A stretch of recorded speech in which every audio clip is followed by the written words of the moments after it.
இது நீங்கள் வீட்டில் ஏதாச்சும் ஒரு 3 பின் சாக்கெட்டில் ஜஸ்ட் நீங்கள் ப்ளக் பண்ணி ஆன் பண்ணிட்டீங்கன்னா என்டையர் ஹவுஸில் உங்களுக்கு வந்து 30% சேவ் ஆகும். ஃபார் எக்ஸாம்பிள் லைவாக பாருங்கள். பட் இந்த டிவைஸ் நீங்கள் வீட்டில் ஏதாச்சும் ஒரு ரூமில் ப்ளக் பண்ணும்போது இதோட ஆக்சுவல் கன்சப்ஷன் பாருங்கள். ஆக்சுவலாக இந்த வீடியோவில் வந்து ஆம்ப் குறையிற மாதிரி காமிக்கிறாங்க இல்லையா, இதே வந்துட்டு அந்த பவர், அதாவது இபி மீட்டரில் இருக்கக்கூடிய ரீடிங் குறையிற மாதிரி காமிச்சாங்கன்னா நம்ம வந்து நம்பலாம். நீ கல்லாட்ட நான் ஒத்துக்க மாட்டேன். அதாவது ஏன் அப்படின்னு கேட்டிங்கன்னா, நம்ம வீட்டுக்கு வந்து மொத்தமாக எவ்வளோ பவர் யூஸ் பண்ணுறோம், அதாவது எவ்வளோ கிலோவாட் யூஸ் பண்ணுறோம் அப்படிங்கிறத வச்சு தான் நம்ம வந்து பில் பே பண்ணுறோம் இல்லையா. அந்த கிலோவாட்டை கண்டுபிடிக்கிறதுக்கான ஃபார்முலா தான் இது.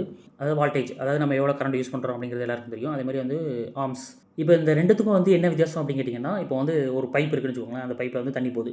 அந்த தண்ணி போகிறதுக்கான அந்த ப்ரெஷர் இருக்குது பார்த்திங்கன்னா, அதுதான் வந்து வால்டேஜ் அப்படிம்பாங்க.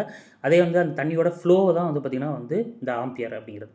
மூணாவது ஒன்று இருக்குது பார்த்திங்களா, இதான் வந்து பார்த்திங்கன்னா காஸ்டிட்டா, பவர் ஃபேக்டர் அப்படிம்பாங்க. லைட்டுக்கெலாம் வந்து பார்த்திங்கன்னா அது காயில் அப்படிங்கிறது இருக்காது. ஆனால் வந்துட்டு இந்த மோட்ரு, ஃப்ரிட்ஜு, வாஷிங் மிஷின் இந்த மாதிரியான பொருட்கள்லாம் வந்து பார்த்திங்கன்னா காயில் இருக்கும். ஸோ இந்த நார்மலாக ஒரு லைட்டை ஆன் பண்ணுறதுக்கும் இந்த மோட்டர் ஆன் பண்ணுறதுக்கும் வித்தியாசம் இருக்குது பார்த்திங்கன்னா. அதுதான் வந்து பார்த்திங்கன்னா true power divided by apparent power அப்படிம்பாங்க. இந்த வேல்யூலாம் நம்ம வந்து மல்டிப்ளை பண்ணுறது மூலமாக கிடைக்கிறதா வந்து பார்த்திங்கன்னா ஆக்டிவ் பவர்.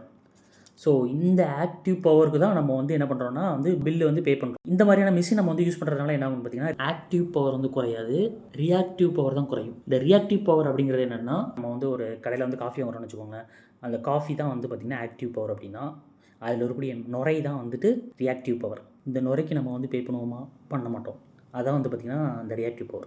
நம்ம யூஸ் பண்ணுற கரண்ட்டில் வந்து பார்த்திங்கன்னா, நம்ம மெயினாக வந்து இந்த பவர் ஃபேக்டர் பார்த்தோம் இல்லையா, இந்த காயில் இருக்கக்கூடிய பொருட்களுக்கும் வந்து பார்த்திங்கன்னா வந்து மேக்னெட்டிக் ஃபீல்டு தேவைப்படுது. ஸோ அந்த மேக்னெட்டிக் ஃபீல்டு ரன் ஆகிறதுக்கு நமக்கு வந்து ஒரு கரண்ட் தேவை. அது வந்து என்ன ஆகுனா, கரண்ட் வந்துட்டு மறுபடியும் வந்து பார்த்திங்கன்னா ட்ரான்ஸ்ஃபார்மருக்கு ரிட்டர்ன் ஆயிரும். ஸோ அதுக்கு நம்ம வந்து பே பண்ண வேண்டிய அவசியம் இல்லை.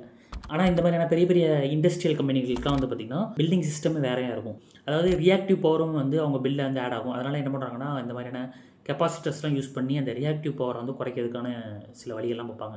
பட் நம்மள மாதிரி ரெசிடென்ஸ் யூசர்ஸ்க்குலாம் வந்து பார்த்திங்கன்னா வந்து கவலைப்பட வேண்டிய அவசியம் இல்லை. அந்த ரியாக்டிவ் பவர் அப்படிங்கிறதுக்கு நம்ம வந்து பே பண்ண மாட்டோம். இந்த மாதிரியான மிஷின்குள்ளெல்லாம் வந்து பார்த்திங்கன்னா கெப்பாசிட்டர் அப்படிங்கிறது ஒன்று இருக்கும். அது மட்டும் தான் இருக்கும். 30 ரூபா 40 ரூபா தான் வரும். அதை வச்சு தான் வந்து ஏமாத்துறாங்க. இந்த ஆக்டிவ் பவரை குறைக்கிறதுக்கு இதுவரைக்கும் உலகத்தில் எந்த ஒரு மிஷினும் கண்டுபிடிக்கப்படவில்லை. அதுதான் உண்மை. ஸோ தேவையில்லாமல் இந்த மாதிரியான பொருட்கள்லாம் வாங்கி ஏமாந்துறாங்க. அதுக்கு தான் இந்த வீடியோ. ஸோ இந்த வீடியோ உங்களுக்கு யூஸ்ஃபுல்லாக இருந்துச்சுன்னா உங்கள் ஃப்ரெண்ட்ஸ் அண்ட் ஃபேமிலிக்கு ஷேர் பண்ணிக்கோங்க.